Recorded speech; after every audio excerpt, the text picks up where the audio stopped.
हम उन बिहेवियर्स को बैड बिहेवियर करार देते हैं जो हमें अच्छे नहीं लगते या हमें नुकसानदेह लगते हैं। अपने हवाले से या अपने बच्चों के हवाले से हम उन्हें बैड बिहेवियर्स कहते हैं। लेकिन वो शेक्सपियर ने कहा था नथिंग इज़ गुड और bad, your thinking makes it so. तो हम ऐसा भी फिर सोचते हैं कि हमारा जो बैड है वो हो सकता है किसी और की नज़र में बैड ना हो, कि we have to process the reality. इस दुनिया में इंसान जब इस दुनिया में रहते हैं तो वो रियलिटीज़ को प्रोसेस करते रहते हैं कि ये ठीक है, ये ठीक नहीं है। डिफरेंट फोरम्स हैं जिन पे रियलिटी को प्रोसेस करने के तरीके बयान किए जाते हैं, डिस्क्राइब किए जाते हैं और बाद में फिर उनको इम्प्रोवाइज़ भी किया जाता है। जैसे आपकी नेशनल असेंबली है तो वहाँ पे एक आइन है, उस आइन में कभी कभी तब्दीलियाँ की जाती हैं और तब्दीली के लिए 2/3 मेजॉरिटी चाहिए। और तब्दीली चूँकि एक बड़ी अहम चीज़ है तो वो कहते हैं कि सिंपल मेजॉरिटी से नहीं होगी, ये 2/3 मेजॉरिटी होगी। फिर इसी तरह आपके कवानीन में ज़रूरत के मुताबिक बदलते रहते हैं। आप किसी जगह आप एक सड़क बनाते हैं तो एक सड़क जब दूसरी सड़क को क्रॉस करती है तो आप कोई इंतज़ाम नहीं करते। ऐसी जगह लाहौर में बेशुमार हैं जहाँ एक सड़क इस तरह क्रॉस करती है और चौक बनता है और उस चौक पे कोई सिग्नल नहीं है, कोई गोल दायरा नहीं है, कोई उस पर कोई ट्रैफिक कांस्टेबल खड़ा नहीं होता, तो दोनों तरफ से लोग आते हैं तो देख के तो वो गुजर जाते हैं। फिर कुछ सालों के बाद हम देखते हैं कि वहाँ पे एक राउंड अबाउट बन गया है कि आओ तो इर्द गिर्द घूमते घूमते अपनी सड़क पे निकल जाओ। फिर आप कुछ अरसे के बाद देखते हैं कि वहाँ पे वो राउंड अबाउट भी ख़त्म हो गया है और सिग्नल लग गए हैं कि इधर से आओ, अपने सिग्नल को देखो और उस सिग्नल को फॉलो करो और अपनी मंजिल की तरफ चले जाओ। फिर कुछ अर्से के बाद पता चलता है सिग्नल भी गायब हो गए हैं, अब आप वो नीचे से जा रहे हैं और दूसरी साइड वाले ऊपर से जा रहे हैं। तो ये चेंजेस जो हैं आप देखते हैं कि इस वक्त लाहौर शहर में सैकड़ों जगहों पे ये चेंजेस होंगी और आपने ऑब्ज़र्व भी किया होगा कि फ़लाँ जगह पहले ऐसे होता था तो अब ऐसे होता है, तो पहले ऐसे था तो अब ये चीज़ हो गई। तो इसको हम कहते हैं कि रियलिटी को प्रोसेस करने के बाद हम राइट एंड रॉन्ग चीज़ों को रिवाइज़ करते रहते हैं, ज़रूरत के मुताबिक हम रिवाइज़ करते रहते हैं और हम पिछली चीज़ पे इसरार नहीं करते। हम जो मौजूदा चीज़ है उस चीज़ को कहते हैं कि ये निस्बतन बेहतर है और वक्त गुज़रने के साथ साथ हम उसके फ़ायदे की तरफ चले जाते हैं। जैसे फ्लाईओवर्स हैं या जैसे मोटरवेज़ हैं, पहले हाईवेज़ होती थी और अब यह है कि सड़क पे एंटर होने के और एग्ज़िट करने के रास्ते मुतय्यन है। आप एक सड़क से दूसरी सड़क पे नहीं जा सकते, उन सड़कों पे आप पैदल भी नहीं जा सकते, उन सड़कों पे आप साइकिल चलाते हुए भी नहीं जा सकते, उन सड़कों पे आप कोई बैलगाड़ी भी नहीं ले जा सकते। तो इसमें नथिंग इज़ गुड और बैड, ये जो रियलिटी को प्रोसेस करने के तरीके हैं। तो अगर कोई शाम को देर से घर आता है तो बेटे के नज़दीक ये ठीक है कि रात को एंजॉय करने जा रहा हूँ, दोस्तों के साथ में मिलने जा रहा हूँ, what's so bad about it. Father कहता है कि मैं बहुत बेचैन होता हूँ इस चीज़ को देख के कि 9 बज गए हैं, 10 बज गए हैं, 11 बज गए हैं, फ़ोन कर रहे हैं, फ़ोन नहीं उठा रहे, फ़ोन कर रहे हैं, फ़ोन उठा रहे हैं, कह रहे हैं मैं बस आ रहा हूँ, मैं इधर करीबी हूँ, मैं पहुँचने ही वाला हूँ, तो पहुँच नहीं रहे। और उधर जो दोस्त हैं वो कह रहे हैं बैठो यार छोड़ो, हुन जाओगे तद भी चिड़काई पैनी है, घंटे बाद जाओगे फिर भी चिड़काई पैनी है। मतलब वो इस तरह सोचेंगे। तो अब एक बंदा इसको बुरा समझ रहा है, एक बंदा इसको बुरा नहीं समझ रहा और दोनों के दरमियान एक रिलेशनशिप है जिसमें इस बात की परवाह करनी चाहिए कि जो बंदा तकलीफ़ में है उसकी तकलीफ़ किसी तरह दूर की जाए। वो कहते हैं ना one man's meal is another man's poison. Generally बात जो की जाती है कि एक बंदे को जिस चीज़ से मज़ा आ रहा है आप उसके पीछे पड़े हुए हैं कि तुम ये चीज़ छोड़ दो और वो कह रहे हैं कि नहीं इसमें क्या गलती है, इसमें क्या बुराई है।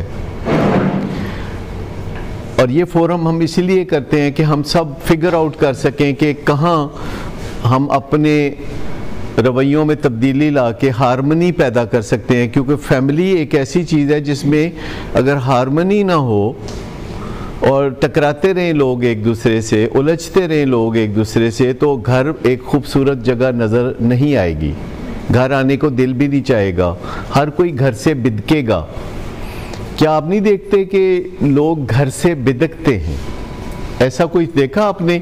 लोग घर नहीं आना चाहते। अच्छा, अब जहाँ आने को दिल नहीं करता और आना पड़े तो ये काफ़ी तकलीफदेह चीज़ है।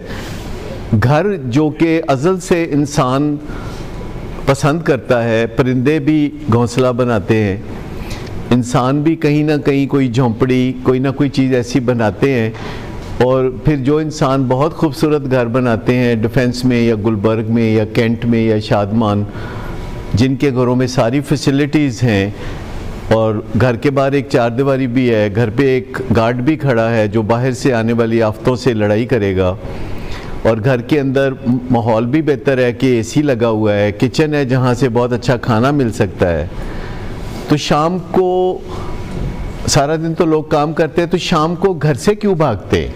देखिए, घर में कोई चीज़ गरम अंगारे जैसी है, घर में कोई चीज़ तकलीफ़देह है, घर में कुछ है, मसला है ना। घर में ताल्लुकात नहीं ठीक, बाहर ताल्लुकात ठीक हैं। और ये सिर्फ टीनेजर्स का मसला नहीं है, मैं ऐसे लोगों को जानता हूँ जो कि रोज़ाना शाम का खाना घर से बाहर जाके ही कहीं खाते हैं। वो एक मसनूई माहौल में चले जाते हैं, वो MM आलम रोड पे चले जाते हैं, वो स्पाइस बाज़ार एक रेस्टोरेंट है वहाँ चले जाते हैं, या किसी और अच्छे रेस्टोरेंट में जाते हैं जहाँ लोग आके यस सर कह रहे होते हैं और आपके इशारे अबरू पे वो चलना चाहते हैं, वो आपको पैम्पर कर रहे होते हैं। वो एक एनवायरनमेंट है जहाँ आप थोड़ी देर के लिए जाते हैं और वहाँ आप एक दूसरे के साथ भी थोड़ा अच्छे तरीके से बात करते हैं कि लोग देख रहे हैं तो हम कोई उलझन ना पैदा करें।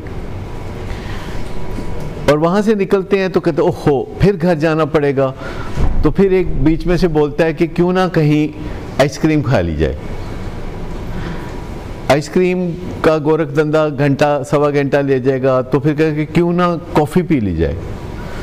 मतलब कहीं ना कहीं सबको एक नेगिंग थॉट है कि घर नहीं जाना, घर जो है बेस्ट प्लेस नहीं लग रहा।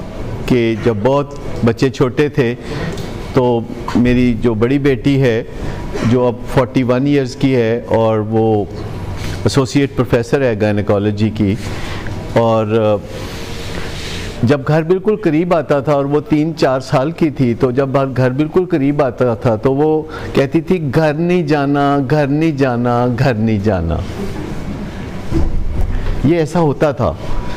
तो डेफिनेटली घर में कोई प्रॉब्लम था, डेफिनेटली घर में कोई प्रॉब्लम था जिसकी वजह से वो ये कहती होगी।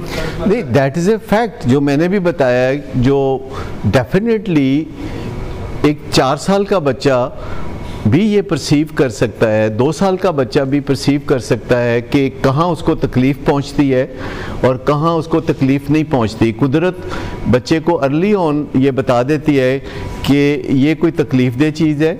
जैसे गर्म चीज़ को हाथ अगर बच्चा एक दफ़ा लगाएगा तो उसके बाद वो दोबारा नहीं लगाएगा।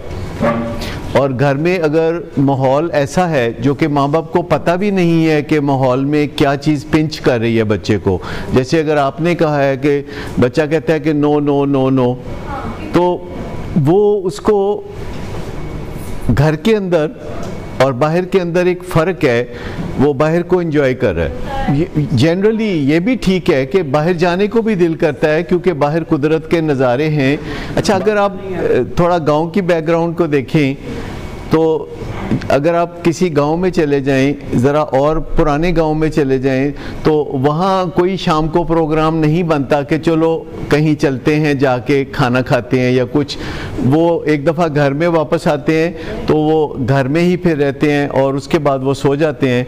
लेकिन जो यहाँ पे लोग MM आलम रोड या PC में या अवारी में या किसी जगह जाते हैं तो उससे उनको थोड़ा रिलीफ मिलता है कि कोई बहुत मुअद्दब होकर बात करता है, कोई बड़ी इज़्ज़त से बुलाता है, खाना पेश करता है, आप उसे फिर टिप देते हैं, घंटा डेढ़ घंटा गुजरता है, फिर आप वापस निकलते हैं। तो अगर आपको घर जाते हुए फिर कोई कोफ्त होती है तो आप चाहते हैं कि अच्छा चलो ये कर लेते हैं, चलो वो कर लेते हैं।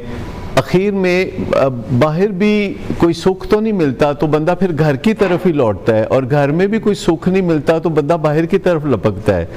तो आप अंदाज़ा करें कि एक मॉडर्न मैन की कितनी मुश्किलात हैं कि जो एक तहज़ीब याफ्ता दौर में ज़िंदगी गुजार रहा है और अपने लिए एक अच्छा घर बनाता है जिसमें एनवायरनमेंट अच्छी होती है, वो अपने लिए कंफर्ट का सामान पैदा करता है, और उसके बाद उस घर में हर वक्त उसका दिल चाहता है कि मैं कहीं चला जाऊं। कि जब वो घर बनाने लगते हैं तो सबसे पहले वो मटेरियल चीज़ों के बारे में सोचते हैं कि अगर घर हमारा 2 कनाल का होगा या 4 कनाल का होगा और उसमें टाइलें इटली से आएंगी और फ़लाँ चीज़ फ्रांस से आएगी, तो उस वक्त कहीं ये ख्याल होता है कि उसके बाद फिर हम हैप्पीली एवर आफ्टर यहाँ रहेंगे, फिर इसलिए सोचते हैं। लेकिन जब ये कुछ कर चुकते हैं तो हम कहते हैं कि नहीं ऐसा हुआ नहीं, तो हम कहते हैं कि अब क्या करें, चलो खाना बाहर खा लेते हैं और चलो 1 डेढ़ 2 घंटे थोड़ी इज़्ज़त अफजाई जो हमें एक दूसरे से नहीं मिलती तो अनकॉन्शियस में होता है कि बाहर मिलेगी। जब आप किसी रेस्टोरेंट में जाके खाना खाते हैं तो वहाँ आपको बड़े अदब से खाना दिया जाता है, बल्कि आपकी प्लेट में डाल के देने की कोशिश की जाती है। तो अनकॉन्शियसली इस वक्त अगर देखा जाए तो जितना कोई मॉडर्न शहर होगा जैसे लाहौर या इस्लामाबाद या कराची या लंदन, तो उतना ही इस बात का इम्कान आपको नज़र आएगा कि लोग घर में खुश नहीं हैं। और वो खुश इसलिए नहीं है कि उन्होंने सब कुछ करके देखा है, एक दूसरे से रिलेट करके नहीं देखा, एक दूसरे की इज़्ज़त करके नहीं देखा, एक दूसरे से प्यार करके नहीं देखा। वो कहीं उनकी अप्रोच ऐसी थी जिससे कि वो एक दूसरे को हर्ट कर रहे थे, और एक की नज़र में दूसरे का बिहेवियर बैड था और दूसरे की नज़र में पहले का बिहेवियर बैड था। लेकिन हमें कैसे पता चले कि बैड बिहेवियर क्या होता है? कल भी मैं बात कर रहा था कि हमें कैसे पता चले कि what is bad and what is good. लेकिन जो इंसान अपने इर्तिका की मंजिलें तय कर रहा है, तो आगे बढ़ रहा है, तो ऐसे इम्कानात पैदा हो रहे हैं कि हमें राइट एंड रॉन्ग में और बैड और गुड में फ़र्क पता चलता जाता है। एक तो वो स्लो प्रोसेस है ना कि हम नतीजे निकालते हैं कि ये चीज़ दुखती है, ये अच्छी नहीं है, ये चीज़ नहीं दुखती, ये अच्छी है।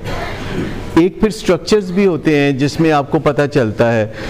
कल टीवी पे खबर चल रही थी कि कराची में थोड़ी सी बारिश हुई है जिससे कि कराची इंतज़ामिया की पोल खुल गई है, कोई इस तरह की बात थी, आपने ज़रूर देखी होगी।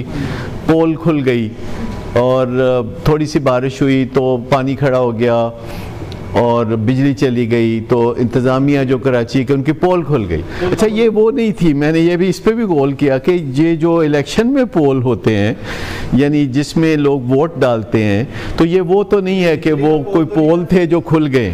अच्छा, वो पोल खुल गई तो मैंने फ़ौरन गूगल पे में गया तो मैंने उर्दू में लिखा कि पोल खोलना, जैसे उर्दू में लिखा पोल खोलना, तो उन्होंने सबसे पहले बताया कि अंग्रेज़ी में इसको कहते हैं डीबंक करना, डीबंक करना।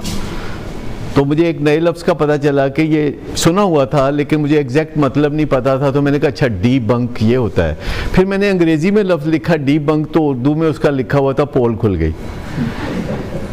अब मैंने कहा कि ये पोल क्यों बोला है, इसको पोल का क्या मतलब है? इसमें एक लफ्ज़ आपके दिन में पोला आता है, पोला पोला।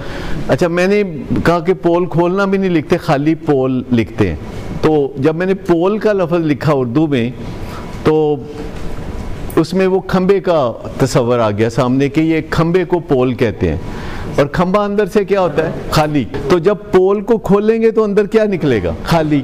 तो कहते हैं कराची की इंतज़ामिया की पोल खुल गई, यानी जब उसे खोला तो अंदर से कुछ भी नहीं निकला, जो पोल होता है, क्योंकि वो जो पोल होता है तो तभी बात बनती है जब अगर हम उसे खोल दें तो उसके अंदर तो कुछ भी नहीं होता, वो तो एक शीट बन गई ना। तो जब किसी चीज़ के अंदर सब्सटेंस ना हो तो हम उसे कहते हैं कि ये पोल है, यानी अंदर से खाली है, एम्प्टी है, उसमें लफ्ज़ कहते हैं एम्प्टी है। तो कराची की इंतज़ामिया जो बाज़ाहिर लगता है कि कोई है, लेकिन जब खोला तो देखा अंदर कोई इंतज़ामिया नहीं थी। ठीक, अच्छा, तो हर बात का एक मतलब होता है जो अब हम पता चला सकते हैं कि किस बात का मतलब क्या है। अगर हम कहते हैं कि ये बुरा है, ये अच्छा है, ये हमारी राय हो सकती है, लेकिन कौन फैसला करेगा कि मेयारी चीज़ क्या है? कौन फैसला करेगा कि स्ट्रक्चर क्या है? कौन फैसला करेगा कि शाम को 6 बजे घर आना ठीक है, कि 7 बजे घर आना ठीक है, कि 2 बजे घर ठीक है आना, और जब घर आओ तो सोने की बजाय सेल फ़ोन के साथ रिश्ता जोड़ लें। तो सेल फ़ोन के साथ जब आप स्क्रीन पे नज़र डालते हैं तो आप घर में होते हैं कि बाहर? तो जब लोग घर आते हैं 9 बजे, 10 बजे, 11 बजे, 12 बजे, 1 बजे, तो उसके बाद वो घर में होते हैं कि बाहर होते हैं? बाहर। घर क्यों इतना बुरा लगता है? फीलिंग्स कैसे अटैच होंगी? देखिए ना, आपने एक चॉकलेट खाया है तो आपकी फीलिंग्स अटैच हो जाएंगी, ठीक है, लेकिन अगर आप कच्चे करेले को मुंह में चबाएंगे तो क्या फीलिंग अटैच होंगी? तो फीलिंग अटैच होने के लिए कोई मज़ा आना ज़रूरी है ना, कि आप वालिद से मिले तो आपको मज़ा आए, आप बेटे से मिले तो आपको मज़ा आए, बीवी को, हमद को, एक दूसरे को मिले तो मज़ा आए। लेकिन अगर हमें मज़ा ना आए, तो अगर हमारे इख्तलाफात हों, अगर हमारे ख्यालात में फ़र्क हो, हम बोले कि रात 2 बजे आना बिल्कुल ठीक है, एवरीबडी डज इट, हम सोचें कि चरस पीना ठीक है, सब पीते हैं। पहले बात तो ये सही नहीं कि सब पीते हैं, लेकिन हम ऐसा कहते हैं कि सब पीते हैं, ठीक है ना, यही कहते हैं ना, सब पीते हैं। अच्छा, ये ऐसी बात सही है नहीं। हाउ डू वी फाइंड कि सब पीते हैं कि नहीं पीते? अगर हम ये सोच बैठे कि सब पीते हैं तो फिर हमारा पीना तो बनता है, लेकिन पहले पता तो कर लें कि सब पीते हैं। क्या सब बच्चे रात 2 बजे घर आते हैं? क्या सब बच्चे बगैर इजाज़त के घर से बाहर रहते हैं? मुझे ये बताइए कि जिन गाड़ियों का एक्सीडेंट नहीं होता उनकी कोई आवाज़ आती है? और अगर 2 गाड़ियाँ टकरा जाएं तो आवाज़ आती है। तो इसका मतलब है कि जब 2 गाड़ियाँ टकराएं, फिर 2 गाड़ियाँ टकराएं, तो हमारे सब गाड़ियों के एक्सीडेंट हो रहे हैं आजकल। ऐसा तो नहीं है। स्ट्रक्चर कहाँ है जहाँ से वी कैन फाइंड आउट? देखिए ना, कई चीज़ें अचानक हमारे सामने आ जाएंगी, बतौर पेरेंट के या बतौर फंक्शनरी के हमारे सामने कोई चीज़ें आ जाएंगी जो कि हमें पता नहीं होता कि यहाँ राइट डिसीजन क्या है। इसमें ख्याल का फ़र्क होता है, और राइट डिसीजन क्या है वो कैसे करेंगे। मिसाल के तौर पर आपने जीन्स ख़रीदनी है और आप अपने अब्बा के साथ जीन्स लेने जाते हैं, और आप कौन सी जीन खरीदेंगे? राइट जीन कौन सी है? तो ये ऐसे लोगों के लिए थी, लेकिन बाद में ये फैशन बन गया, तो फिर इसमें महंगे महंगे ब्रांड आने शुरू हो गए, जिसमें कोई 14,000 या कोई 20,000 या कुछ 24,000 और 1.5 लाख की और 2.5 लाख की जीन्स भी होती है, और अगर घुटनों से फटी हो तो 50,000 वो ला लो। लेकिन अगर आप जाके पता करेंगे, गूगल से जाके करेंगे पता कि जीन्स का पर्पस क्या है, जीन्स कौन पहनता है, किसको ज़रूरत है, किस मौक़ों पे पहनी जाती है, तो डिटेल में एक स्टैंडर्ड सामने आ जाएगा। स्ट्रक्चर का पता करना पड़ेगा, जैसे कि जब कोई नशे में पड़ता है तो वो स्ट्रक्चर का पता करता है कि नशे में कैसे पड़ते हैं, उसमें क्या लवाजमात होते हैं। आपको नशे की ज़िंदगी अगर गुजारनी है तो उसके लिए किन लोगों से राब्ते करने होंगे, और आपका जो स्ट्रक्चर है वो ज़िंदगी का क्या होगा। आपको पैसे कहाँ से पैदा करने हैं? मेहनत मजदूरी करके पैसे पैदा करने हैं और नशा करना है? नहीं, मेहनत मजदूरी नहीं इसमें हो सकती। आपने ताल्लुकात रखने हैं ऐसे लोगों से कि पैसे ना भी हो तो नशा मिल जाए। आपने ऐसे लोगों से ताल्लुकात रखने हैं जो कहे कोई गल नहीं, पैसे आ जाएंगे, कोई मसला नहीं, उनसे मोहब्बत डालनी पड़ेगी। उसके लिए जाहिर बात है कि स्ट्रक्चर के तहत रातों को देर से ये काम होता है। सवेरे 5 बजे उठ के कोई डीलर नहीं भेजता। मेरा नहीं ख्याल कि कोई ड्रग डीलर जो है वो सवेरे 5 बजे फजर दी नमाज पढ़ के तो फिर कहे कि हुण मैं काम शुरू कर रहा, ऐसे तो नहीं है ना। लिबर्टी मार्केट 12 बजे खुलता है, ठीक, हैरत अंगेज तौर पर, हर चीज़ का एक स्ट्रक्चर बनता जा रहा है ना। तो जब बंदा नशा करता है तो उसका भी एक स्ट्रक्चर है, जब नशा छोड़ता है तो उसका भी एक स्ट्रक्चर है, जब रिहेबिलिटेशन में जाता है तो उसका भी एक स्ट्रक्चर है, जब आप अस्पतालों में ऑपरेशन कराने जाते हैं तो उसका भी एक स्ट्रक्चर है कि ये ऑपरेशन थिएटर है, इसके अंदर जाने का एक स्ट्रक्चर है। उसमें जो सर्जन जाएगा तो उसने अपने हाथों को स्क्रब करना है, और उसका भी एक स्ट्रक्चर है कि कितने मिनट करना है, और अब बाकायदा कैमरे लगे होते हैं कि उतने मिनट करता है कि नहीं करता। प्रोटोकॉल्स हैं, स्ट्रक्चर है जी। ये ऐसे ही हमारा शुगल होता है, हम एक दूसरे के ऊपर मुद्दा डालते हैं, ये वो है। मैं उसी को बता, क्योंकि उनको भी नहीं स्ट्रक्चर का पता। जब मुझे कोई कहता है कि मुझे शक है कि मेरा बेटा जो है ना वो सिगरेट पी रहा है, तो मैं कहता हूँ कि आपको किस वजह से शक है? कहते हैं अभी छठी इस कह रही है, तो या छत पे खड़ा होकर सिगरेट पी रहा था, मेरा नाम ना लेना, ये भी होता है। और अब मैं कैसे बताऊं कि तुम छत पे सिगरेट पी रहे थे और मुझे किसी ने बताया? वो सामने घर में कोई तुम्हारी गर्लफ्रेंड है तो उसने बताया, बड़ी फिक्रमंद रहती है तुम्हारे लिए, तो वो इस वजह से उसने मुझे बताया। बात यह है कि घर वालों को वहम तो कदम कदम पे होते हैं, बिकॉज उनका जो लव्ड वन है ही इज़ टू प्रेशियस, वो बहुत कीमती है। कहते हैं व्हाट इफ़, वो व्हाट इफ़ पे चल रहे होते हैं, व्हाट इफ़ अगर उसने सिगरेट पी लिया। लेकिन बात यह है कि अगर वो मुझे बताते हैं तो मैं पूछूंगा ना कि आपको कैसे शक हुआ, और वो कहते हैं कि किचन से माचिस गायब थी। अच्छा, वो कोई ना कोई अनयूजुअल बात, मैं सुन रहा हूँ, अनयूजुअल बात कोई ना कोई वो देखेंगे जो हो सकता है कि किसी और वजह से हो, क्योंकि जब बंदा शक्की, वहमी और झगड़ालू हो जाता है तो उसका जो ब्रेन है वो पॉपअप्स देता है, पॉपअप्स। देखिए, अगर मिसाल के तौर पर आप सुबह दोपहर शाम ठीक टाइम पे खाना खाएंगे तो आपको भूख लगेगी? नहीं लगेगी। अगर आप हर घंटे के बाद कोई पानी पी लेंगे थोड़ा सा तो आपको प्यास लगेगी? नहीं। लेकिन अगर आप पानी नहीं पिएंगे और खाना नहीं खाएंगे तो फिर किसी वक्त आपको प्यास लगेगी, किसी वक्त आपको भूख लगेगी, और आपके जो सिस्टम है वो अपने सर्वाइवल के लिए खुद बोलने लगेंगे। अगर मैं अपने मैदे का ख्याल नहीं करूँगा तो मेरा मैदा अपना ख्याल कर लेगा, क्योंकि कुदरत ने सर्वाइवल का एक निज़ाम रखा हुआ है। इसी तरह अगर मैं ब्रेन को सही कमांड नहीं दूंगा तो ब्रेन पॉपअप्स देना शुरू कर देगा अपनी औकात के मुताबिक। अब ब्रेन जो है वो सबसर्विएंट टू माइंड है, मास्टर माइंड, और ब्रेन सर्वेंट है, नौकर है, और थोड़ा इस किस्म का नौकर है जो कि कहता है कि बॉस इज़ ऑलवेज राइट। हमारा जो ब्रेन है वो ये कहता है, इस किस्म की उसकी सोच है कि बॉस इज़ ऑलवेज राइट। 2 साल पहले इस मौके पे मेरे बॉस ने ये कहा था, तो अगर 2 साल पहले ये कहा था तो मैं फिर, अभी उसने ताज़ा कमांड नहीं दी तो मैं फिर 2 साल पहले वाली कमांड पे चला जाता हूँ। वो प्रेसिडेंट्स को यूज़ करने लगेगा, हालांकि हो सकता है कि प्रेसिडेंट्स ऑब्सोलीट हो चुके हों। तो जो कुछ हमारा मास्टरमाइंड करता है, हमारा जो ब्रेन है वो उसको देख रहा होता है, गौर से देख रहा होता है कि इन केस किसी वक्त मुझे कोई इंस्ट्रक्शन ना मिले तो मैं ऐसे ही कर लूँगा।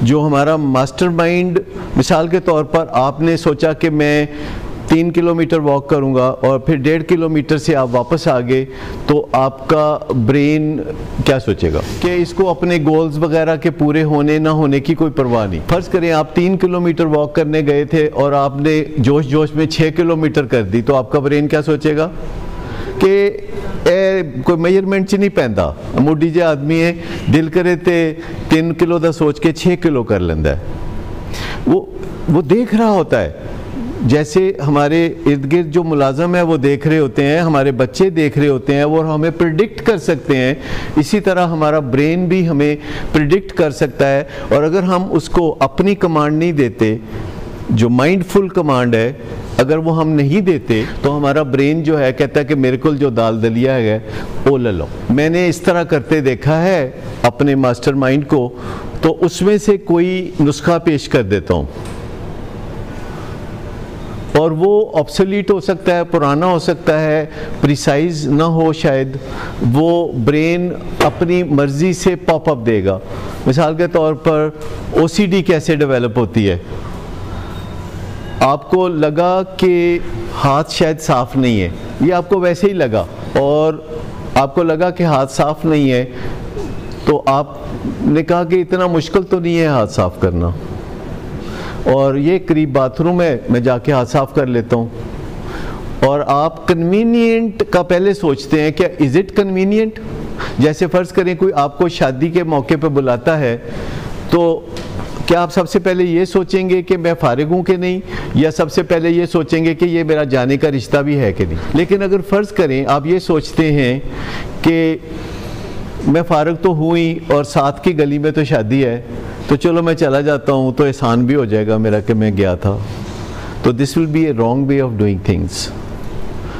लेकिन अगर आपका रिश्ता बनता है जाने का, और आपको किसी और शहर भी जाना पड़ता है, और आप कहते हैं कि ज़रूरी काम भी थे और मैं उनको इधर उधर करके ये मैंने जाना है, ये यहाँ मेरा जाना बनता है, तो that would be the right way to do things. लेकिन अगर आपका हाथ, आपको शक है कि ये मैले हैं, और वॉशरूम जो है वो लिबर्टी मार्केट है यहाँ से, तो आप जाएंगे कि नहीं जाएंगे? जब OCD तरक्की कर चुकी होगी तो हम चले जाएंगे, ठीक। लेकिन असल बात जो right way of doing things है वो कुछ और है, वो कोई स्ट्रक्चर है जिससे हम ऑपरेट कर रहे होते हैं, वो कोई स्ट्रक्चर है। क्या रिहेबिलिटेशन का कोई स्ट्रक्चर है? वो कहाँ है? हाउ टू क्रॉस चेक कहाँ है? वो गूगल पे है, जो कि पिन पॉइंटेड बात होगी तो गूगल बताएगा। अगर आप कहना चाहते हैं कि मैं रिहेबिलिटेशन सेंटर से आया हूँ, पुराने दोस्त जो नशा करते थे मेरे साथ, उनके साथ मुझे मिलना है कि नहीं, तो वहाँ से एक बहुत बड़ा बड़ा नो लिखा हुआ आएगा, नो, ठीक।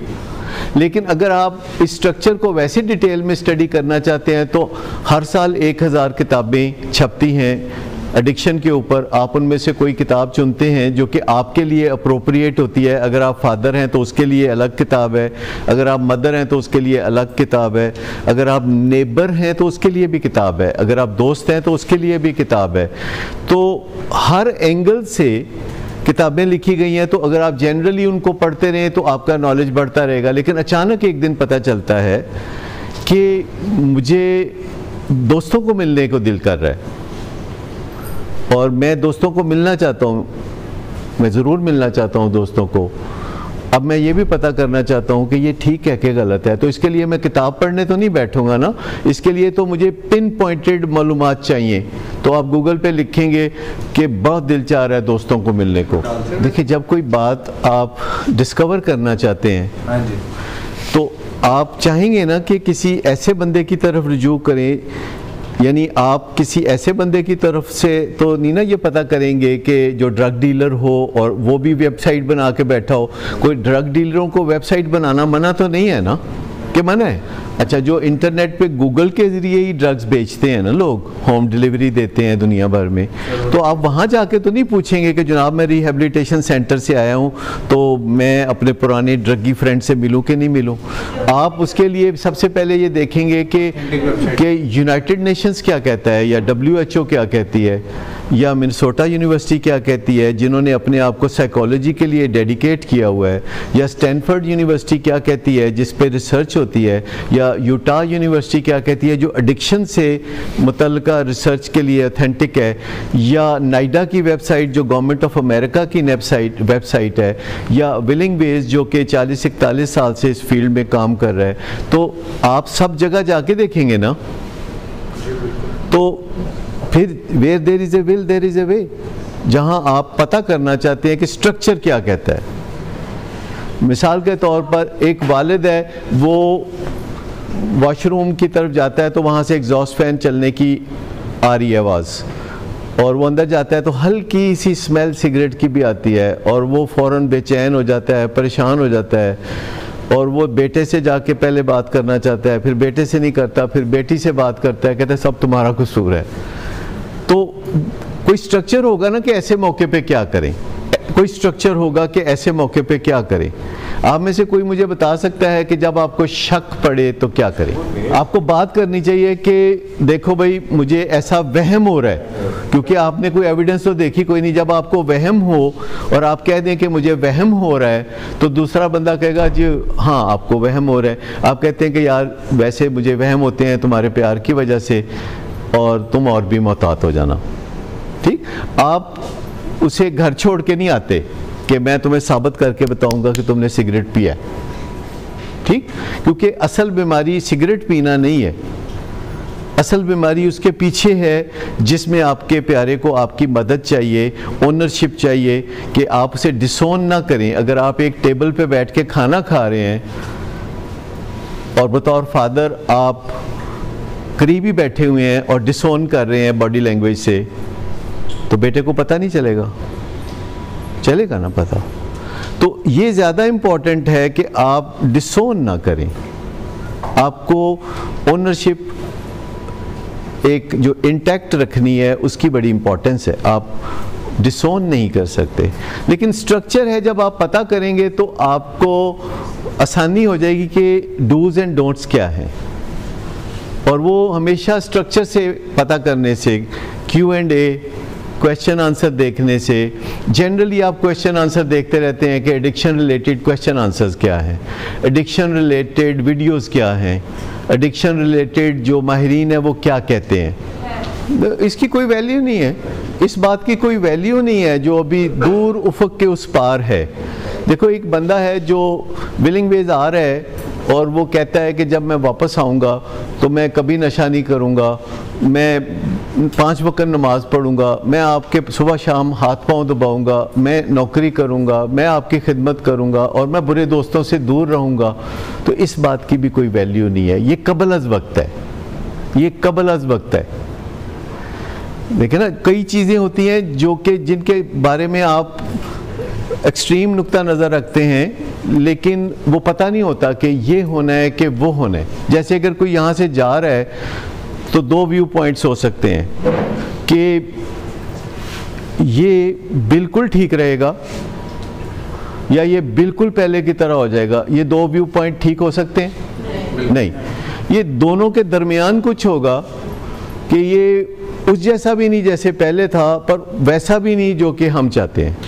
तो जिद्दोजहद चलती रहेगी, एक ऑनगोइंग प्रोसेस है, क्योंकि असल मसला ये नहीं है कि वो नशा करता है या चरस पीता है, असल मसला उसके पीछे है। असल मसला जो है स्ट्रक्चर का है कि उसकी ज़िंदगी में स्ट्रक्चर्स लाने की ज़रूरत है कि वो, जैसे खुशी का स्ट्रक्चर, एक खुशी का स्ट्रक्चर है जो आप ला सकते हैं अपनी ज़िंदगी में, और वो एक खुशी का स्ट्रक्चर मौजूद है कि आप कुछ न्यूरोट्रांसमीटर्स के बारे में मालूमात हासिल करें, उन न्यूरोट्रांसमीटर्स को बढ़ाने या कम करने के बारे में, और हो सकता है 15 दिन में आप खुशी का सामान पैदा कर लें। तो स्ट्रक्चर पता करने से बात बनती है कि किसी चीज़ का ढांचा क्या है। जैसे एयरपोर्ट आप जाते हैं तो जब मेन गेट से आप एंटर होते हैं तो क्या होता है? सिक्योरिटी चेक, वो कहते हैं जी डिग्गी खोलो, ये बोनट भी खोलो, ग्लव कंपार्टमेंट दिखाओ। आप कभी बुरा मनाते? क्यों नहीं बुरा मनाते? क्योंकि आपको पता है स्ट्रक्चर है, आपको पता है कि ये मेरी तौहीन नहीं कर रहा है।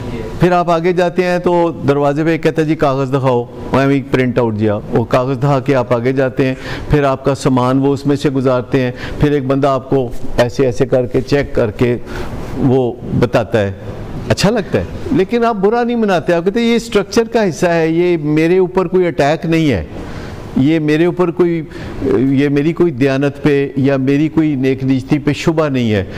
आगे जाते हैं तो आप उन्हें टिकट देते हैं कि भी ये मेरी कागज़ है, तो वो कहते हैं कि अच्छा ज़रा आप अपना शनाख्ती कार्ड दिखा दें। यानी शक की शक, अच्छे भले भले मानस लोग जो एयर ट्रैवल करते हैं, शक की शक, शक की शक, और उसके बाद जाके जहाज़ में आप अपनी सीट पे बैठते हैं तो आप कहते हैं, तो आप बुरा तो नहीं मनाते, it is normal, it is structure. तो अगर हमें पता हो कि ये स्ट्रक्चर है तो हम बुरा नहीं मनाते। या अगर हमें पता हो कि भाई बात सीधी है, स्लिपरी लोगों से दूर रहना है। कहते नहीं, मेरे दोस्त जो है ना वो क्लीन है। देखिए ना, वो तो बेसब्रे लोग होते हैं ना, जो जाके वहाँ से आईफोन उस दिन पहले दिन ही लेना चाहते हैं। जो सबर वाले होते हैं वो चंद दिन के बाद मार्केट से ले लेते हैं, उसमें प्राइस भी थोड़ी ठीक हो जाती है, सब चीज़ हो जाती है। लेकिन ये जो बात है कि एक बंदा है जो रिहेबिलिटेशन से लड़का वापस आया है और वो अपने दोस्तों से मिलना चाहता है और उसके लिए तड़प रहा है कि मुझे दोस्तों से मिलना है, और उसके वालिद का ये ख्याल है कि इसके दोस्त बुरे हैं, मेरा बेटा अच्छा है और इसे नहीं मिलना चाहिए। लेकिन वो कह रहे हैं कि जी वो तो बिल्कुल क्लीन है, वो तो एरियल पाउडर से उसको गुसल दिया गया है, वो तो बिल्कुल क्लीन है। देखिए बात यह है कि वो कहते नहीं, वो तो सिर्फ सादा सिगरेट पीता है। अब सादा सिगरेट क्या होता है मुझे नहीं पता, मुझे पता है सिगरेट एक तबाहकुन ड्रग है जो कि वो यूज़ करता है, और once in a blue moon चरस भी पीता है। पहले पीता था, यानी परसों तक, अब छोड़ी हुई है उसने मेरी मोहब्बत में छोड़ दिया। ठीक, असल बात वालिदैन को क्या समझने की है कि वो दूसरा लड़का जो है वो गड़बड़ है या मेरा अपना बेटा गड़बड़ है। क्योंकि ऐसा हो नहीं सकता कि मेरा बेटा ठीक हो लेकिन वो जिन लोगों से मिलता है वो गलत है। लेकिन हम हमेशा ऐसे सोचते हैं कि हम कहते हैं वो फलाना लड़का बहुत बुरा है, फलाना लड़का बहुत बुरा है, तो वो ना मिलिया कर। गल विचों कहने वाली होंदी कि भाईजान तुसी ठीक नहीं, अपनी बात करें। आप ये जब आंखों में आंखें डाल के कहेंगे ना कि एक्चुअली आप ठीक नहीं और आप उनको बिगाड़ते हैं और वो आपको बिगाड़ते हैं, जैसे नदीम नूर कह रहे थे कि मिजरी लव्स कंपनी, इसका मतलब पता है मिजरी लव्स कंपनी का क्या मतलब है? जो पसमानदगी है वो एक दूसरे से गले मिलना चाहती है। मायूस लोग मायूस लोगों से मिलना चाहते हैं, वो हंसते खेलते लोगों से नहीं मिलना चाहते। नाकाम लोग नाकाम लोगों से मिलना चाहते हैं, वो कामयाब लोगों से मिलके अपने आप को एहसास कमतरी में मुब्तला नहीं करना चाहते। तो अगर हमें लगता है कि हमारे बेटे के दोस्त बुरे हैं, हमारा बेटा बहुत अच्छा है, तो ये पहली पैराडाइम है जिसे चेंज करने की ज़रूरत है। लेकिन इससे इतनी तकलीफ़ होगी जैसे अपने सीने में एक खंजर तेज़ धार उतारने से हो सकती है। कहते हैं ना, मन्ना Singh and Tanna Singh one and the same thing. मतलब कहने का है, जब उन्होंने कह दिया है कि स्लिपरी प्लेसेस और स्लिपरी पीपल नहीं चाहिए, और अजर क्या मिलेगा? आपकी ज़िंदगी बचेगी, ये आपकी लाइफ सेविंग एक एक्टिविटी होगी। और अगर किसी कैंसर के मरीज़ को या किसी दिल के मरीज़ को कहा जाए कि पुराने दोस्तों को छोड़ दो तो बिल्कुल ठीक ठाक हो जाओगे, तो वो क्या करेगा? 1 मिनट तो पहले बदीद हो जाएगा, 1 मिनट तो पहले। आप ऑफ़र करके देख लें कि ये पंजाब इंस्टीट्यूट ऑफ कार्डियोलॉजी में चले जाएं, कल से वहाँ 24 मरीज़ आए होंगे जिनको हार्ट अटैक हुआ है और वो बिस्तर पे पड़े, बीवी का हाथ उन्होंने पकड़ा हुआ ज़ोर से कि मैनू छड़ के ना जाई। तो उनसे पूछ लो कि सब ठीक हो जाएगा सर जी, शेख सब ठीक हो जाएगा, तुसी सिर्फ 2 छड़ दो अपने। कहते मैं लानत भेजना दोस्तां ते, मैनू ठीक कर दो। ठीक है, क्योंकि वहाँ मौत का फरिश्ता बिल्कुल सामने खड़ा नज़र आ रहा होता है। और जो कैंसर के मरीज़ होते हैं उनकी तो घुट्टी में पड़ा है कि उन कैंसर हो गया, तो उनकी होना है। तो आप उन्हें कहते हैं कि अच्छा तुसी इंज करो, अपनी सहेलियाँ छड़ दो, अपने दोस्त छड़ दो, अपना फलाना छड़ दो, तो जिम खाना भी नहीं जाना, रॉयल पाम भी नहीं जाना, तो तुसी फिरोजपुर रोड भी नहीं जाना। कहते जी जिथे को मैं नहीं जाऊँगा। ठीक, आप क्या समझते हैं कि ये बीमारी उन बीमारियों से कम है? ये ऐसी बीमारी है जिससे आपको ही तकलीफ़ नहीं होती, आपके माँ बाप को भी होती है, आपके बहन भाइयों को भी होती है, और सिर्फ आपको ही बीमारी नहीं रहती, ये आगे चलती है, ये मुआशरे तक चलती है। ये बीमारी चारों तरफ, चारों डायरेक्शन में चलती है, और ये बीमारी जो है कितनी तेज़ी से एपिडेमिक की शक्ल इख्तियार करती है। आप यूनिवर्सिटियों में देख लें, जहाँ पढ़े लिखे समझदार लड़के हैं वो एक दूसरे से इस बीमारी को कितनी तेज़ी से पिक कर रहे होते हैं। तो इसे मामूली बीमारी आप समझते हैं। 700 लोग इस बीमारी से रोज़ाना कब्र में उतर जाते हैं। 700 लोग दिल की बीमारी से, मेरा नहीं ख्याल कि रोज़ाना मरते होंगे पाकिस्तान। इसमें वो तबका जिनके बच्चे रोड पे रुलते हैं वो यहाँ है नहीं इस वक्त इस हॉल के अंदर। इस वक्त यहाँ बहुत मुखलिस तबका है, बहुत प्यार करने वाला तबका है, जो अपने बच्चों के लिए अपना प्रोफेशन छोड़ के आते हैं यहाँ पे, जो सारी मसरूफियात छोड़ के आते हैं और दिलो जान से आते हैं। अब बारिश हो रही थी बहुत, तो मैं सोच रहा था कि आज इतने बहुत कम लोग होंगे, तो मुझे देख के इतना अच्छा लगा। मैंने कहा नहीं, जहाँ दिल की लगी होती है या दिल को लगी होती है वहाँ आता है बंदा। तो उसमें बात यह है कि यहाँ जो तबका आता है या जो लोग आते हैं वो बहुत दर्द दिल रखते हैं, वो बड़ी मुमताज़ फैमिली मेम्बर्स होते हैं। यहाँ it is a family system approach, जिसमें जिसे भी कहते हैं ना कि प्लीज़ आओ इससे फ़ायदा होगा, तो वो उस आस पे आता है कि फ़ायदा होगा और ज़रूरी काम छोड़ के आते हैं। और ये कोई ऐसे रस्मी सी बातचीत नहीं होती। मैं कहता हूँ दिल से बात किया करें, क्योंकि अक्सर जब ये सेशन ख़त्म होता है तो फिर आप मुझसे कोई बात करना चाहते हैं। वही बात एक्चुअली सेशन के दरमियान करने की होती है, क्योंकि उसकी अफादियत बहुत बढ़ जाएगी। अगर आप मुझसे पूछते हैं 2 + 2 क्या होता है, तो मैं कहता हूँ 4, तो सब लोग सुन लेते हैं। अगर आप कहते हैं कि जी मेरा बेटा जो मेडिसिन लेता है उससे उसके हाथ कांपते हैं या चलते हुए उसको बेचैनी होती है, तो मैं चाहूँगा कि मैं ये इसकी तफसील बताऊँ ताकि सबको पता चल जाए कि ये क्यों होता है और ये इसका हल क्या है, ये कैसे होगा। या कोई भी मसला कि भाई सालगिरह है मेरे बेटे की सैटरडे को और वो कहता है कि उसके दोस्त उसमें आएंगे। अब ये बात या तो सेशन के बाद डिस्कस करनी है या सेशन के पहले डिस्कस करनी है या सेशन के दौरान डिस्कस करनी है। सेशन इसीलिए है कि ये बातें डिस्कस की जाएं। कोई भी शिकायत जो किसी को भी हो सकती है, जो किसी को भी तकलीफ़ हो सकती है, जो बेचैनी हो सकती है, तो वो this is the forum to talk. लेकिन वो कहते हैं कि अच्छा जी फिर जो तुसी मेरे दोस्तान ही नहीं बुलाना, तो फिर मैंने कोई ज़रूरत नहीं, मैं सालगिरह ही नहीं मनानी। लेकिन वो जब रुस जाता है तो हमारा दिल दुखता है। मैं कहता हूँ घर को एक खूबसूरत जगह बनाने, घर के स्ट्रक्चर को फॉलो करने, घर में कौन कहाँ खड़ा है, ऑर्गेनाइजेशन क्या है घर की, कौन सरबराह है, जो कौन मुंतज़िम है, कौन है जो घर के अखराजात चलाता है, कौन है जो घर को लीड करने की पोजीशन में है, तो उसको ज़रा मार्जिन देना, उसको ज़रा इम्यूनिटी देना, उसकी फीलिंग्स को हर्ट नहीं करना, किसी ना किसी बहाने उसकी फीलिंग्स को हर्ट नहीं करना। तो ये बातें ही कही जा सकती हैं ना किसी को। लेकिन वो जो सालगिरह वाली हम बात कर रहे थे, तो अगर कोई कहता है कि मैं दोस्तों के बगैर सालगिरह नहीं मना सकता, तो उसका बेस्ट फ्रेंड कौन है फिर? क्योंकि जो बाइंडिंग फोर्स है, जो बाइंडिंग फोर्स है, इंसानों के दरमियान कोई ना कोई एक बाइंडिंग फोर्स होती है जो इंसानों को जोड़ के रखती है। एक बाइंडिंग फोर्स होती है ना, एक बाइंडिंग फोर्स।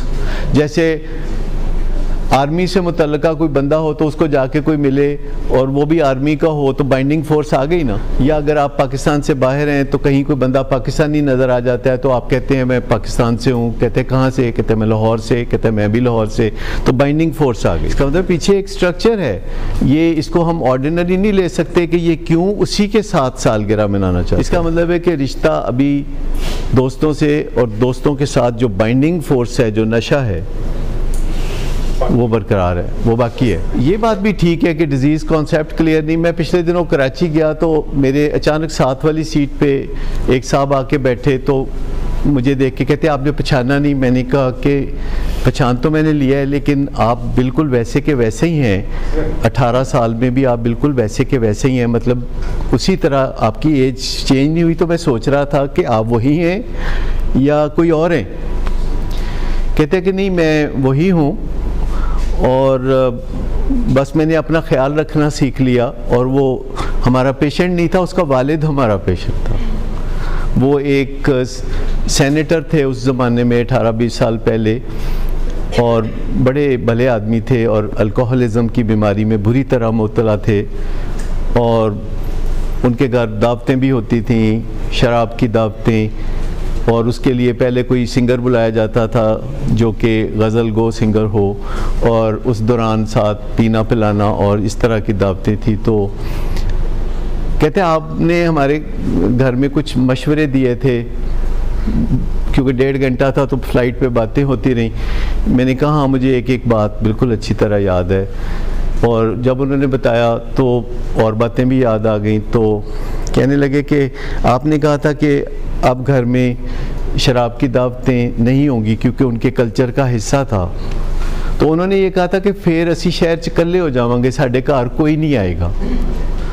तो मैंने कहा कि अगर आपके घर लोग शराब पीने आते हैं और अगर शराब नहीं होगी तो कोई नहीं आएगा, तो इसमें तो कुछ समझने की बात है कि लोग आपके घर शराब पीने आते हैं, लोग आपके घर को शराब खाना समझते हैं, घर नहीं समझते।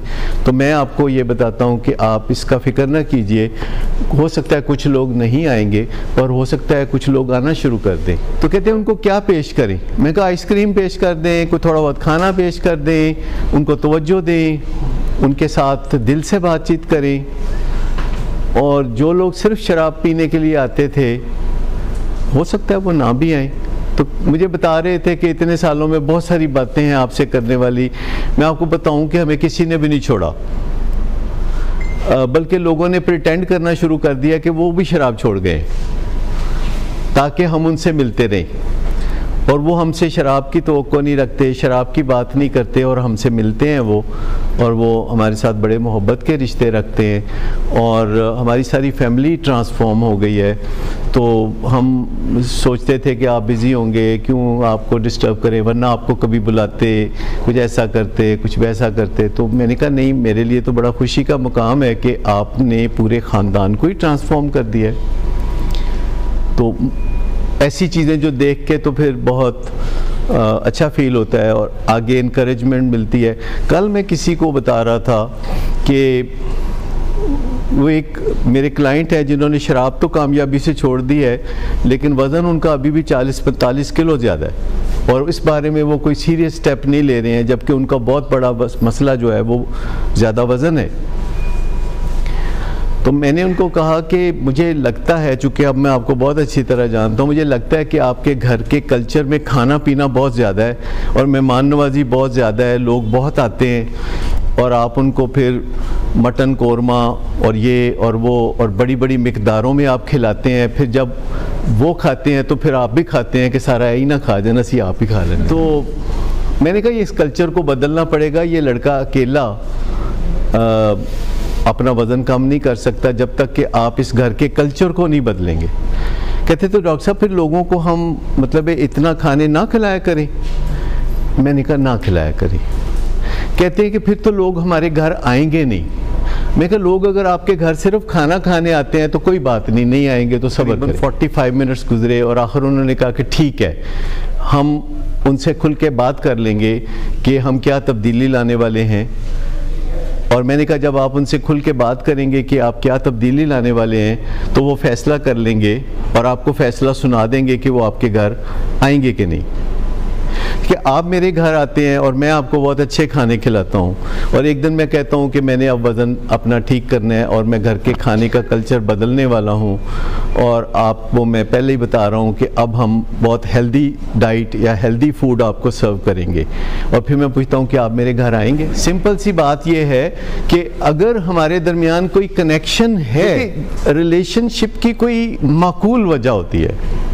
आप किसी के घर जाते हैं या कोई आपके घर आता है, इसकी वजह ये नहीं होती कि वहाँ आपको शराब मिलती है या आपको खाना मिलता है। इसकी वजह ये कभी भी नहीं होती। हमें ऐसा लगता है।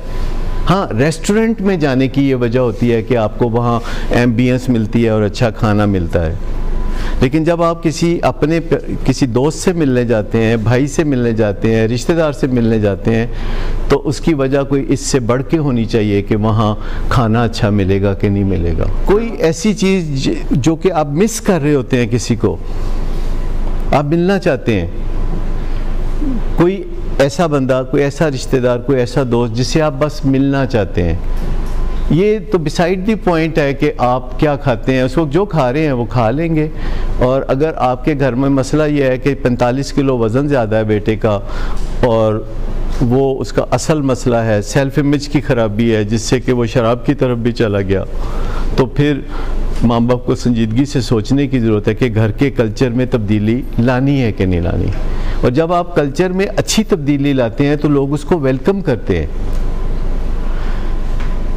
उसका एक ट्रिकल डाउन इफ़ेक्ट होता है, आप किसी को कहें या ना कहें, उसका एक ट्रिकल डाउन इफ़ेक्ट होता है। जो आप अपने घर में करते हैं, आपके अहले खाना वही करना शुरू कर देते हैं, आपके घर के जो मुलाजिम हैं वो वही करना शुरू कर देते हैं, क्योंकि वो समझते हैं कि ये ज़रूर कोई अच्छी बात होगी, जो घर का सरबराह ये कर रहा है तो बाकी भी ये करना शुरू कर देते हैं। सो फियर से ऑपरेट ना करें। अगर आप अपने उन दोस्तों को छोड़ देंगे तो इससे वैक्यूम क्रिएट हो जाएगा। जो दोस्त नशे के ज़माने के दोस्त थे, अगर आप उनको छोड़ देंगे तो वैक्यूम क्रिएट हो जाएगा। और आपको पता है कुदरत को वैक्यूम नहीं पसंद। जब बहुत गर्मी होती है, बहुत हबस होता है और हवा ऊपर चली जाती है और नीचे वैक्यूम क्रिएट हो जाता है, तो कैसे ठंडी हवाएं दूर पहाड़ों से आती हैं और मौसम को तब्दील करके रख देती हैं। तो कभी वैक्यूम क्रिएट तो करके देखें।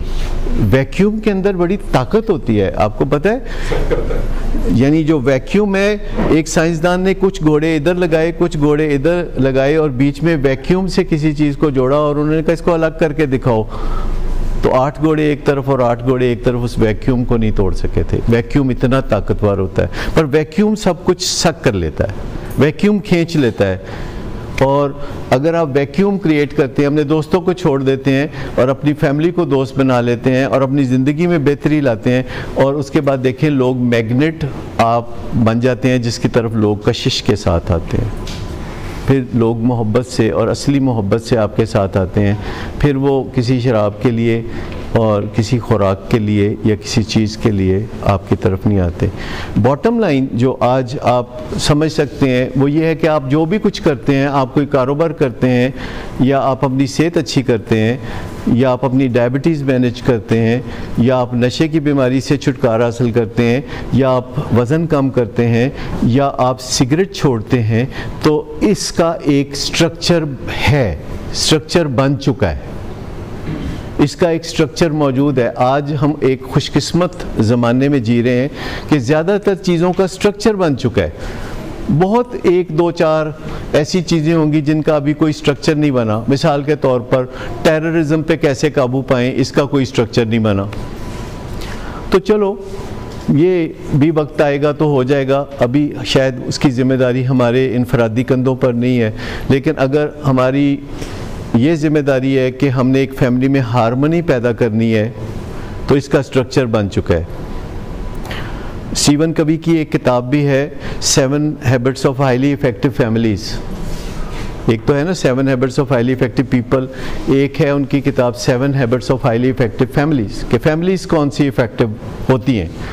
तो बहुत सारी चीज़ों का स्ट्रक्चर बन चुका है। ये जो एडिक्शन से रिकवरी है, ये जो स्मोकिंग को छोड़ना है, ये जो वज़न कम करना है, इसका बहुत ही माइन्यूट और डिस्क्रीट और स्टेप बाय स्टेप स्ट्रक्चर बन चुका है। We just have to find it out. और उसके लिए भी ऐसे ज़रा लिखेंगे, सामने चीज़ें आनी शुरू हो जाएंगी। आप कहेंगे शायद ये क्वेश्चन ठीक नहीं है, फिर क्वेश्चन को थोड़ा ठीक करेंगे तो आंसर और अच्छे अच्छे आने शुरू हो जाएंगे। दिमाग को कंफ्यूज ना करें, हमेशा कॉमन सेंस के पीछे ना चलें। कॉमन सेंस के पीछे ऑर्डिनरी लोग चलते हैं, आप एक्स्ट्रा ऑर्डिनरी हैं, आप एक जर्नी पे हैं और आपको पता होना चाहिए कि किस मौके पे ये कॉन्फ्लिक्ट है कि मेरी सालगिरह है, मैं दोस्तों को बुलाना चाहता हूँ, मेरे फादर इस पे बेचैन है, वो चाहते हैं मैं ना बुलाऊँ, चलें गूगल पे जाके सर्च करते हैं कि ऐसे मौके पे क्या करना चाहिए।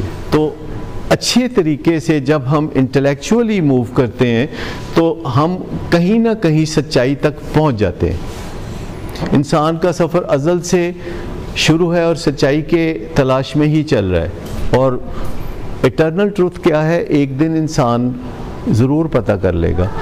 और आज भी बहुत सारी चीज़ों का हमें पता है कि इस मामले में सच क्या है और उस मामले में सच क्या है, और ये ठीक है कि वो ठीक है।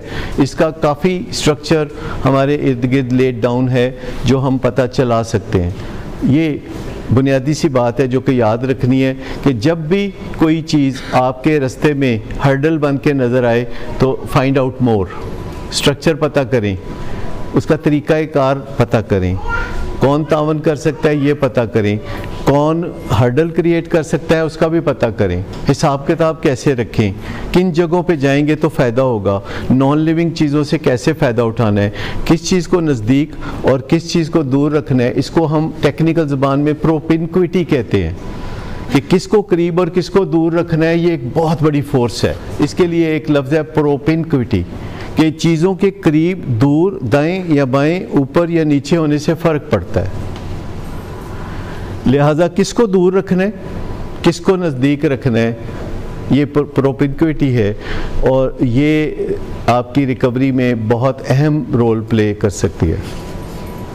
और एक दूसरे को हर्ट करना फैमिली को तकलीफ़ दे जगह बनाने के मुतरादिफ है। इसलिए दिल करता है कि घर में ना टिकें, कहीं और चले जाएं, कहीं ना कहीं चले जाएं।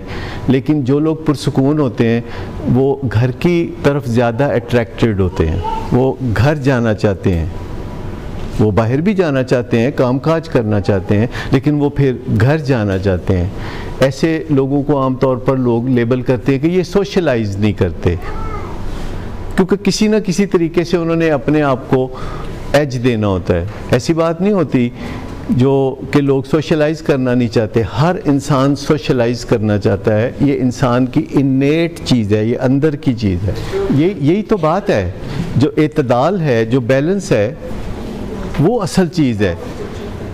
देखिए, हमें जो गाइडेंस मज़हब की तरफ से भी मिलती है वो ये है कि जहाँ शक है उसको छोड़ दो, यहाँ यकीन है उसको रख लो, ठीक है ना। तो हमें उन दोस्तों के बारे में चूँकि तसल्ली नहीं है, और हमारा ख़्याल ये है कि पिछले 1-2-3 सालों में जो लोग भी दोस्त रहे होंगे हमारे बच्चे के, अब अनफॉर्चुनेटली मैं उनको मिल नहीं सका और मैं इस बारे में कोई कमेंट नहीं कर सकता, लेकिन एक पहली सालगिरह आपकी आ रही है आफ्टर रिहैबिलिटेशन प्रोग्राम।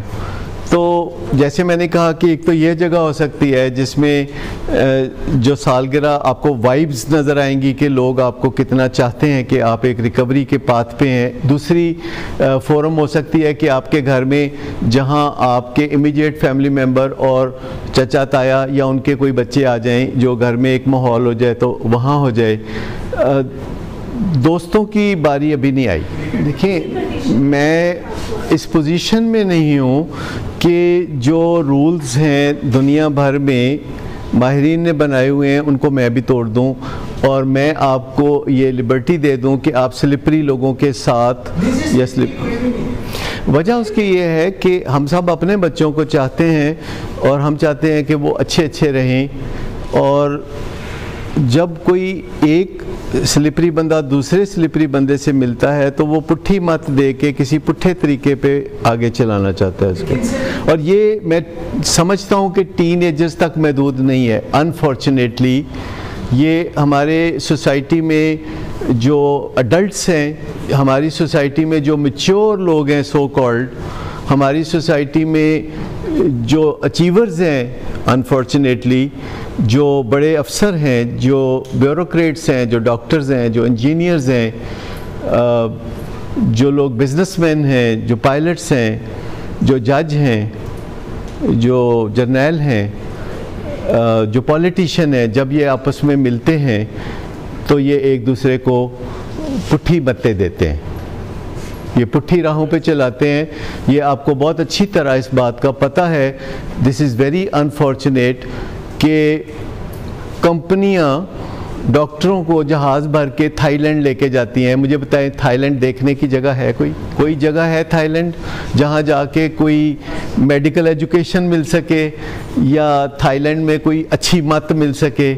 फार्मास्यूटिकल कंपनियां क्यों लेके जाती हैं थाईलैंड? जान देखिए बेटा, हम मांग नहीं रहे गारंटी, हमें पता है जो चीज़ आप नहीं दे सकते वो हम नहीं मांग सकते। हम आपसे कंप्लायंस मांगते हैं जो आप दे सकते हैं। लेकिन मैं आपको ये बता रहा हूँ कि आप तो एक मासूम 18 साल के बच्चे हैं जिसको अभी अपना बुरा भला ज़्यादा नहीं पता। यहाँ जो जज हजरात हैं, जब वो आपस में बैठते हैं और आपको एक वीडियो जो आपने ज़रूर वायरल हुई देखी होगी फेसबुक पे, जिसमें एक स्विमिंग पूल में 5-7 जज हैं जो कि नॉन फेसेस हैं, और वो सर पे शराब का गिलास रख के एक निकर सी पहन के डांस कर रहा है और बाकी उसके इर्द गिर्द तालियां बजा रहे हैं, और वो सारे नॉन फेसेस हैं। तो मुझे ये बताइए कि जो इतने इतने बड़े जज और इतने इतने बड़े ब्यूरोक्रेट और इतने इतने बड़े मौलाना और इतने इतने बड़े डॉक्टर और बिजनेसमैन और सीईओज जब आपस में मिलते हैं तो पुट्ठी मत्ते देते हैं, तो आप 18 साल के नौजवान हैं और आपके दोस्त आपको कौन सी सीधी मत देंगे? क्योंकि अगर मामलात सीधे चल रहे होते तो हम कहते कोई बात नहीं, क्योंकि मामलात में बहुत झटका लगा है तो इसलिए ऐसी बात कर रहे हैं।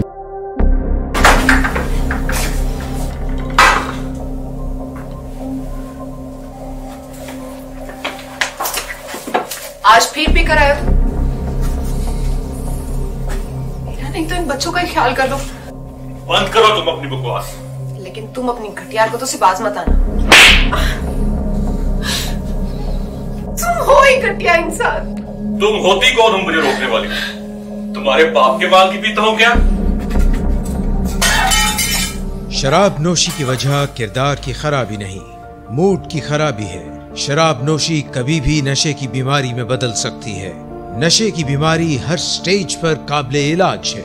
मदद हासिल कीजिए, क्योंकि वो ऐसा नहीं करेगा। विलिंग वेज से मदद हासिल कीजिए, कहीं से भी मदद हासिल कीजिए, लेकिन फौरी मदद हासिल कीजिए। जिस मुआवजे के इंतजार में आपने बहुत देर कर दी, अब वो दस्तक दे रहा है। मदद हासिल कीजिए, मदद हासिल कीजिए, मदद हासिल कीजिए।